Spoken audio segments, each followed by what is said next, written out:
자, 여러분들과 함께 고린도후서 5장 11절부터 17절까지의 말씀을 살펴보도록 하겠습니다. 고린도후서 5장 11절부터 13절까지는 사도 바울이 다시 한번 어떤 그 자천에 대한 이야기를 하고 있고, 이 14절부터 17절까지는 기독교에 있는 복음의 여러 가지 어떤 핵심 내용들 몇 가지가 담겨 있습니다. 먼저 이 11절부터 13절까지를 살펴보면 11절에 우리는 주의 두려우심을 알므로 사람들을 권면한다 라는 말씀이 나와 있습니다.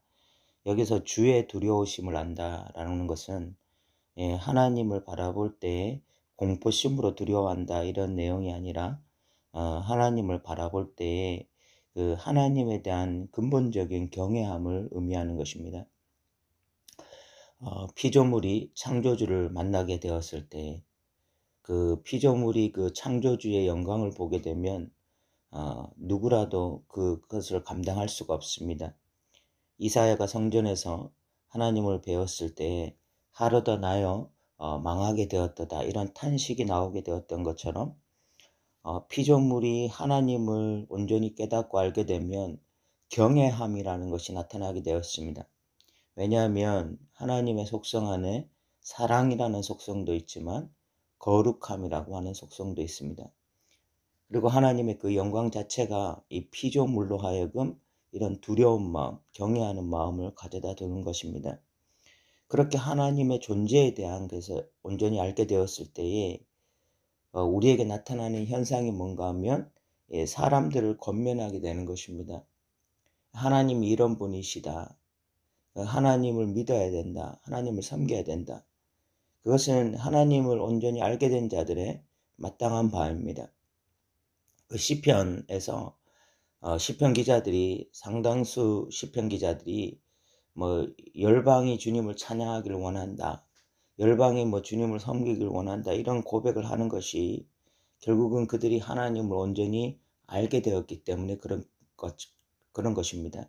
마찬가지로 지금 바울이 주의 두려우심을 알미로 사람들을 권면한다라고 하는 것은 정말 하나님을 온전히 알게 된 자의 또 하나님을 온전히 경외하는 자의 마땅한 태도입니다. 그러니까 이 전도라고 하는 것, 이 증인이 된다고 하는 것은요, 억지로 강요해서 되는 것이 아니라 이렇게 하나님을 알게 된 자들이 다른 사람들을 권면할 수밖에 없는 것이고, 그렇게 해서 이 사람들은 바울이 말하기를 우리가 하나님 앞에 알려졌다. 이렇게 하나님을 두려워함으로 다른 사람들에게 권면하면서 나아갈 때 당연히 하나님이 사도 바울과 그 동역자들을 알 수밖에 없고, 그러면서 사도 바울이 말하기를 또 너희 양심에도 알려지기를 바라노라 라고 이야기하고 있습니다. 이런 사도 바울의 행적, 이런 삶의 모습이 만약 고린도 교회 성도들이 양심이 있다면 이것은 정말 바른 사역자다. 바른 사역자의 행보다라고 고백할 수밖에 없는 거죠. 그래서 고린도 교회 성도들의 양심에 지금 호소하고 있는 것이고요. 그러면서 12절에 보면 우리가 다시 너희에게 자천하는 것이 아니요 라고 이야기해서 스스로 자신들을 추천하는 것이 아니다 라고 이야기하고 있습니다.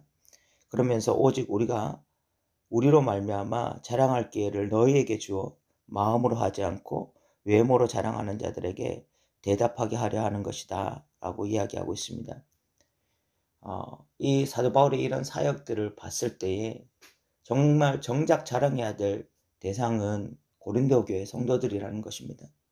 성도들이 정말 이 사도 바울의 사역, 이 사역은 인간적으로 하는 사역이 아니라 정말 하나님을 두려워함으로 우리에게 정말 이 바른 진리를 전해주는 것이다 라고 고린도 교회 성도들이 자랑해야 될 것이고, 그리고 이 외모로 자랑하고 있는 자들, 지금 고린도 교회 안에 추천서를 받아서 와서 우리는 이런 추천서도 있다, 우리는 이렇게 말도 잘한다 라고 스스로 자랑하는 그런 사람들에게 고린도 교회 성도들이 지금 그런 추천서나 어떤 사람의 말이 중요한 것이 아니라 사도 바울처럼 하나님을 두려워함으로 권면하는 그 사람이 진짜 사역자다라고 말하면서 자랑해야 된다.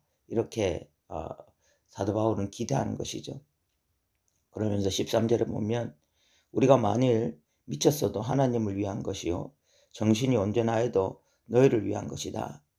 예, 사도 바울의 대적자들 중에서 사도 바울이 지금 미쳐서 지금 저렇게 행동하고 있다라고 이야기를 하는 사람들이 있었는데, 사도 바울이 그들의 말처럼 우리가 미쳤다고 할지라도 그것이 하나님을 위한 것이다 라고 이야기하고 있고, 정신이 온전하여도 너희를 위한 것이다. 그들의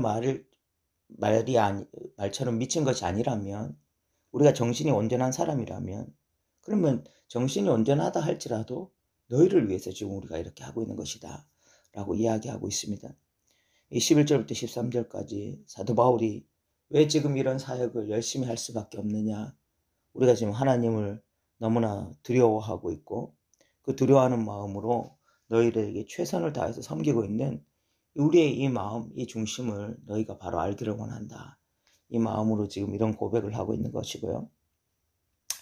이 14절부터 17절까지는 복음의 중요한 핵심 내용들이 몇 가지가 나와 있습니다.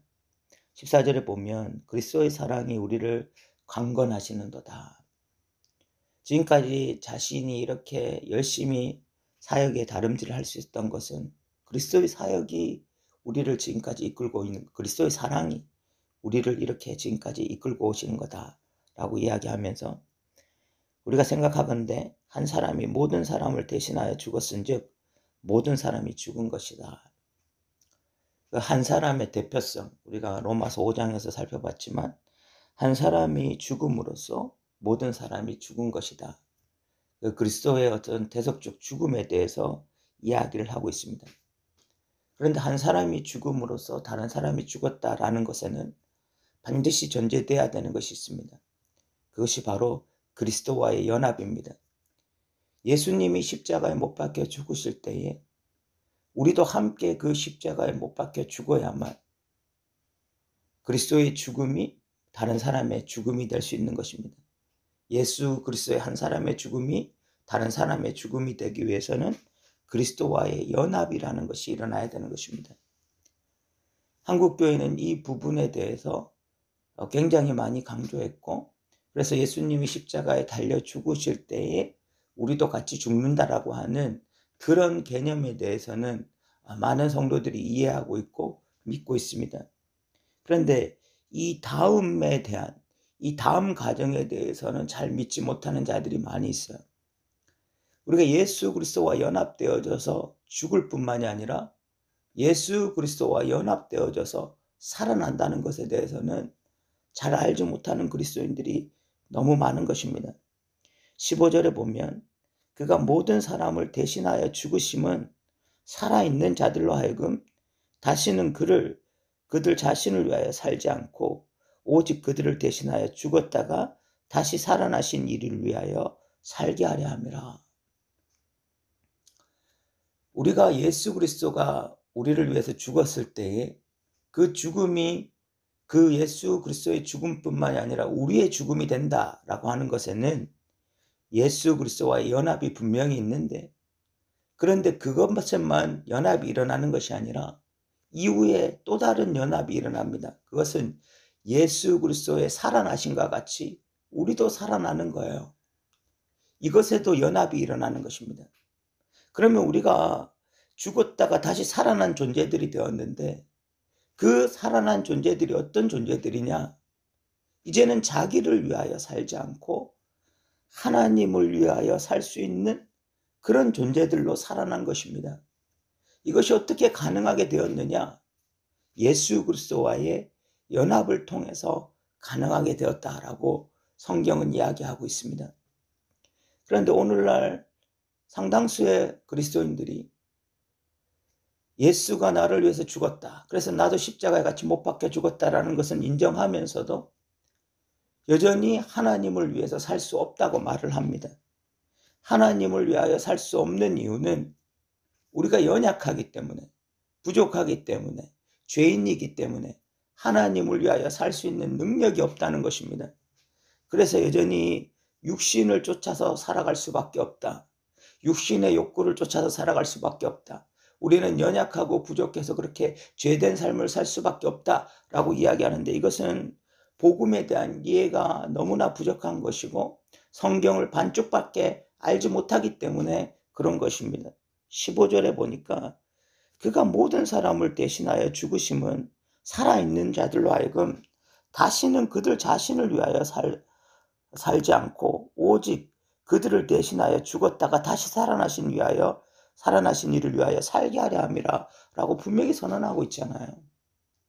이제는 우리가 우리 자신을 위하여 살지 않고 주님을 위하여 살 수 있는 존재로 바뀌었다.